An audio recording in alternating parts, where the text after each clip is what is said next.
Dana Jacobson from CBS Saturday Morning. Welcome to The Dish. Today we travel to the city of brotherly love and sit down with restaurateurs shaping the Philadelphia food scene with diverse eateries, ranging from classic American to Asian fusion. We'll catch up with two best friends who have teamed up to pour everything from cups of coffee to high-end cocktails.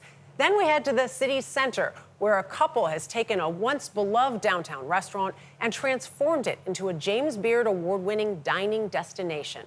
But first, renowned restaurateur Ellen Yin is bringing new tastes to Philly's Old City. Our Michelle Miller sat down with her at Fork, one of Yin's many restaurants, where she found out Yin considers every patron a house guest, a generosity she learned from watching her mother host large parties in their home. Ladies, how are your salads? When it comes to the classic meet and greet, Ellen Yin is a pro. You said you're from Philly? For a quarter of a century, her restaurant Fork has been a mainstay in Philadelphia's Old City. And Yin, though not a chef, is eager. How's lunch? To feed her diners' desires. Any feedback, any wishes, let us know. What has kept me fueled is connection. Connection with the community, connection with my team members, having a place that people want to call home. This is my home. So when you walk in the door, Michelle, you're in my house. The food here is locally sourced and not for waste watchers. I love carbs, so there's a lot of carbs here. I see you like carbs. I love carbs and I love bread. She provided us with a taste from all of her restaurants, starting with local grains from High Street. One of my all-time favorites, This one? sesame sourdough. You kind of give me quite a slice here. It's served with tzatziki. With that is harissa. There's a white bean salad, brassica salad, and a little cheese with za'atar. Tzatziki is on point. I love that. And from A Kitchen and Bar, there was a beet salad, octopus with lyonnaise and pork belly lardon, and a soft-boiled egg with trout roe. We also have spaghetti. So like I said, I love pasta, rice, potatoes, all those type of things. That's served with a porcini and pork ragu with crispy leeks. Also on the table, Fork's mushroom entree, a mix of trumpet mushrooms, lion's mane, and fresh herbs. What is that sauce? It's pureed parsnip. Oh, delightful. There's also Pennsylvania brook trout. And then, of course, I'm a cookie-holic. I'm addicted to cookies. So these are pink peppercorn meringues, rye chocolate chip cookies, and oatmeal fluffernutter. This is my favorite. So it has pink peppercorn, chocolate, and sesame. All right. It's like a shortbread. Oh, it's delicious with the chocolate on it. Her passion for entertaining started at home. I got this love for hospitality from my family, from my mother, who was always entertaining large groups of people at home. She would debone this chicken, make sticky rice, and then stick it back in the chicken, truss it up, and then bake it. This is something that would take hours. And all so that our family and extended family could come together and, celebrate being together. Yin and her siblings were raised in New Jersey by immigrant parents.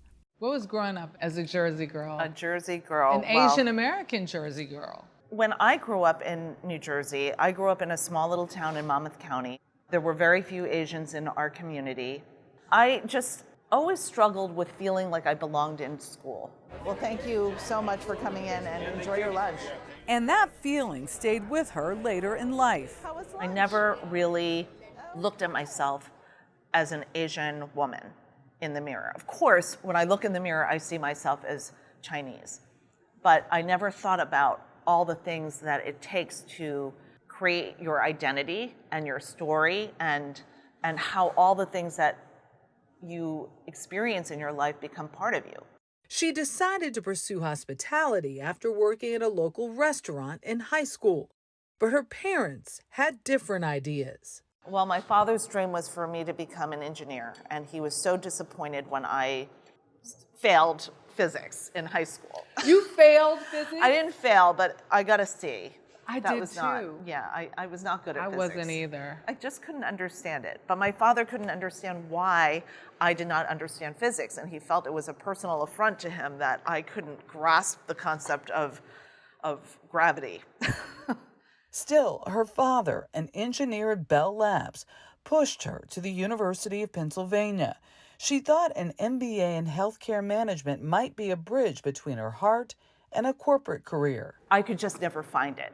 Every job that I had, I just kept going back to the restaurant industry that I loved so much. You're gonna teach me how to make dumplings. Yes, I am. Your mama's dumplings. My mom's dumplings. So we're gonna put a spoonful in the middle. Okay, is that too much or is that perfect? That looks pretty good. Okay. Yin turned to dumpling making during the pandemic with the Wonton Project, finding connection in isolation during an era of Asian American hate. We have donated money to Advancing Justice, which is a national organization in Philadelphia, Asian Americans United. And it is designed to provide these funds on an ongoing basis. This is really you sort of rediscovering your heritage in Yeah. a crisis. Absolutely. Equally important as her heritage is her community. Mayor Nutter asked if I would serve on the board because they were looking for business people who were interested in the development of the waterfront. It's all come full circle for Yin, who's a 5-time James Beard Best Restaurateur nominee. Restaurateurs are way more than just chefs or maitre d's or managers. They really are important to the community, and even as a nominee, I feel it's my role to continue representing the industry well in that sense and pushing it forward. Up next, how an innovative tasting menu updated a neighborhood hotspot.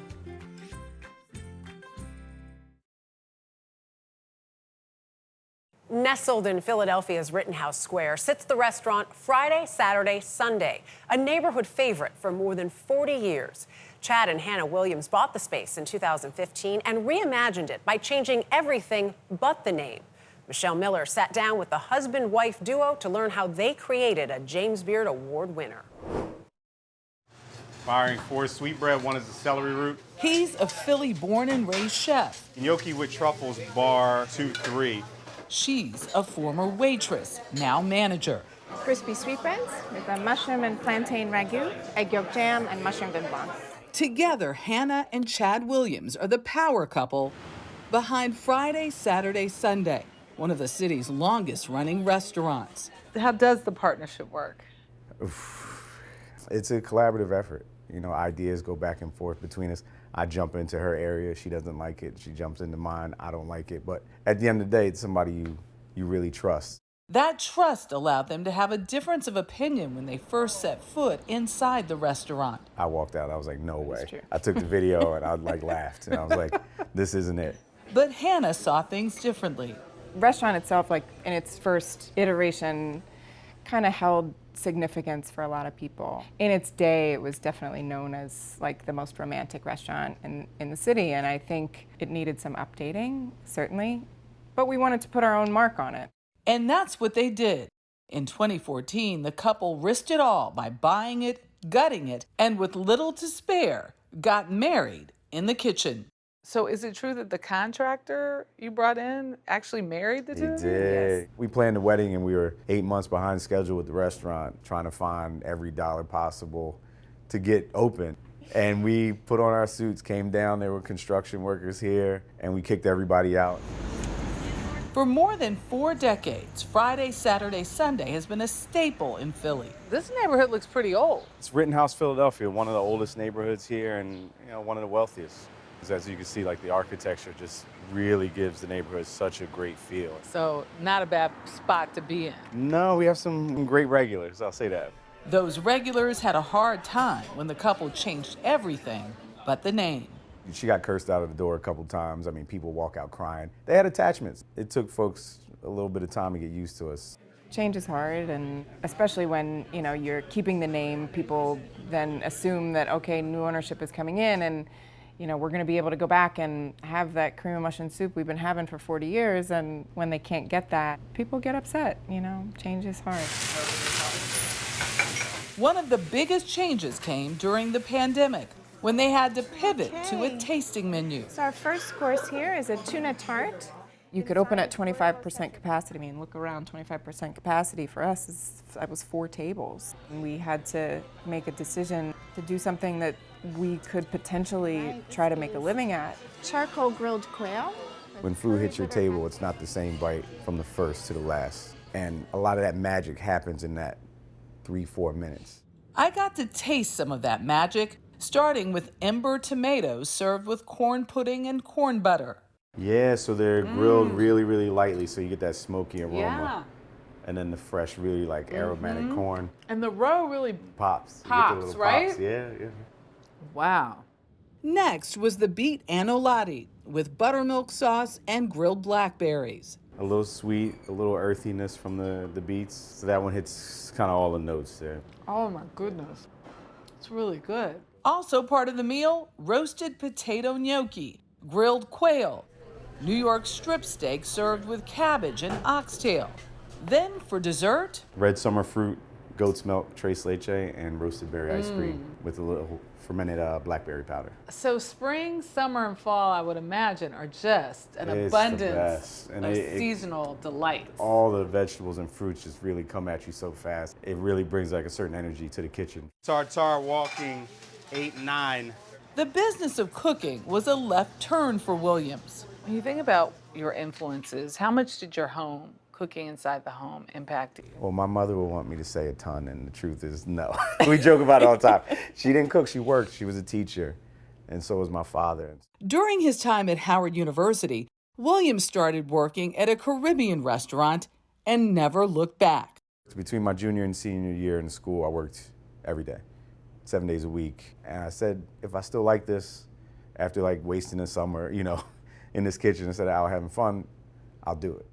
He had to call his mom to tell her he wasn't going back to school. Tell me that conversation. She cried for years. She would call my boss and tell him to fire me weekly, every week, a call. From there, he went on to work at Michelin-starred restaurants like 11 Madison Park and Manresa before returning to his roots in Philly. Wales walking 21:39.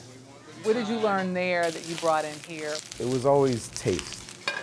You know, so much of cooking now can be like a visual exercise because it's in social media and you see the food before you eat it. Pretty food. Pretty food. You know, we make things pretty, but always at the base of it is this care for the product that you receive. Our final savory course tonight. This is prime New York strip steak. That effort from Chad and Hannah led to this magical moment in Chicago at the James Beard Awards. Do you remember the night you won? They announced your name? I don't think any of us actually heard that. It's a big night for this town. Yeah, that's all we heard. That's what we heard, and everybody, you didn't hear anything else. Big night for this town. Friday, Saturday, Sunday. I watched it probably 17,000 times because, again, I don't believe that it happened to us. I get to wake up next to this woman every day, and it is the best gift that life has given me. I love you. And longevity only happens with something special. There's something to be said about places that have lasted the test of time. So what inspires you knowing that? That it is possible. A very simple neighborhood restaurant when we opened. And the city and our guests have watched us grow, and they pushed us. So we want to just fulfill that dream that we've been blessed with and see how far we can take it. All right, walking 2 fish 39. After the break, best friends turned business partners and the beings that brewed it all. This is The Dish. Award-winning chef Jonathan Adams and famed coffee roaster Damian Pileggi have been best friends for over 30 years, going back to high school.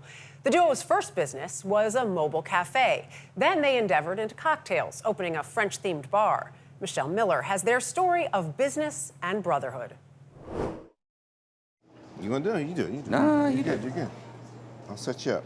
We can do it together. All You do one, I do one. Coffee lovers and best friends, Jonathan Adams and Damian Pileggi, Damien will have your oat latte up in one moment. Did you say oat? Yeah. make it their business, perfecting the perfect shot of espresso. Awesome. How do you guys gel? We're talking over 20 years together, adolescence. Yeah. through kids, marriage. 33 years if you're counting. Yeah. Oh my Kids, gosh. marriage, Which is crazy. They've spent a lifetime figuring it all out amidst careers in Philadelphia's hospitality industry. But the barista thing, they just couldn't get enough of. Hence why they launched Rival Brothers Coffee in 2011.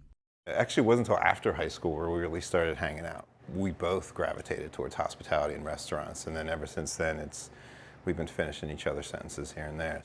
Their concept started as a mobile coffee truck and is now a Philadelphia institution. So you went from coffee to 1920s Paris. Yeah, basically.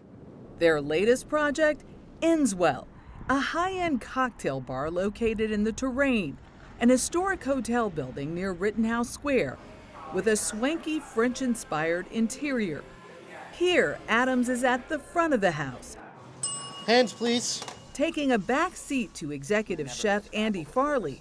4, bar 1. Love it, love it.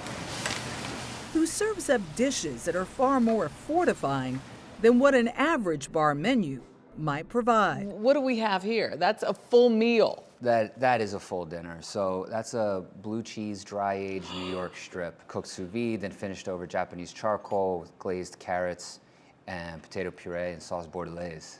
And the carrots are perfect. There's a little bit of licorice in there. There's a Chardonnay vinegar that we use to glaze, so that's where the licorice is coming, that anise flavor. Also on the table, crispy eggplant, marinated then grilled. Tempura fried, tossed in what we call togarashi, a Japanese 7-spice, and ranch. That's served over black garlic tahini with a little lime and sumac and some fresh herbs. This is one of those things that is just incredible. So flavorful, spicy. Next, hand-cut pasta limon. A deceivingly simple dish. It was hand-cut tagliatelle with lemon zest and creme fraiche. On top, you'll see botarga, like dried tuna, and osetra caviar.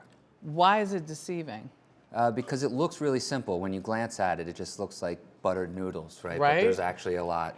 There's quite a bit going on. The perfect amount of lemon zest. Right? And the caviar pops, brings the salt through without being overpowering. Everything on here so far is rather decadent, Jonathan. It definitely is. Andrew's take on his approach to food is there's a high-low approach to it, where some of it is really high-end, but then very deceivingly simple. Finishing it off with homemade fried hash browns topped with crab salad. And for dessert, black magic cake with cherries. I think part of the reason I love that so much is reminds me of childhood, high school, you know, with Damien. His mom was always baking and doing stuff, so that one's a little bit of nostalgia. And you don't even need to know that to enjoy it, but for me, it takes it to a different place. To wash it all down, the cocktail specialty. This is the Haymaker. So this is our take on an espresso martini, except it's rye and bourbon.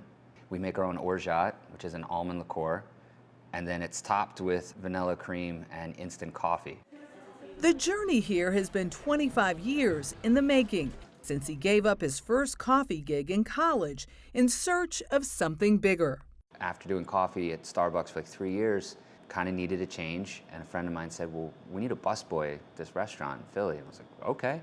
Walked in, said, I'll do whatever you need me to do. And I learned everything there. You must have been really excited about what you needed to learn. It was something I just couldn't get enough of. I always kept an eye on the kitchen, and I loved the energy of the kitchen. So much so that in 2006, he opened his own spot in Philly called Snack Bar, and 2 years later, Pub and Kitchen, where he presided as executive chef. But by 2013, he hit the brakes, deciding to leave his chef's hat on the back burner. Were you tired? Were you fed up? But I kind of woke up one day, and my oldest son was 5, and it felt like snap of your fingers, and all of a sudden there's this little kid going into kindergarten. It was a grounding moment, and I thought, I don't want to be a statistic. I want to be home for my wife. I want to be home for my kids. So made this conscious decision to just kind of bag it all and start over. That's a tough decision to make. Yeah, it was hard. It was a little scary. What makes Philly a great coffee town? I think it runs the gamut. There's a lot of small, independent coffee roasters that we have. All that time away refreshed him and opened the door to his dream coffee startup with bestie Damien, making that perfect cup of brew. Being a barista is my secret passion. Really? Yeah. So we're gonna start here, push it all the way back against the button, and it'll grind, and you hold it until it stops. And it'll stop on its own. Press down evenly and straight, as hard as you can. Go straight up, and you'll finally push it over. Oh, you got it, great. Now you're gonna push the lion. There you go, Oh, there we go. Prep that for me, John. see? Yeah, I got you. And for the partners and friends who realized a dream, We always knew in some way we would be working together. So it was like just a matter of time, and it just kind of worked out. Dulce de leche with almond milk. as they say, all's well that ends well. Yep. For more stories like these and live coverage of breaking news, stream us right here on CBS News 24/7. I'm Dana Jacobson. We'll see you next time for another helping of The Dish.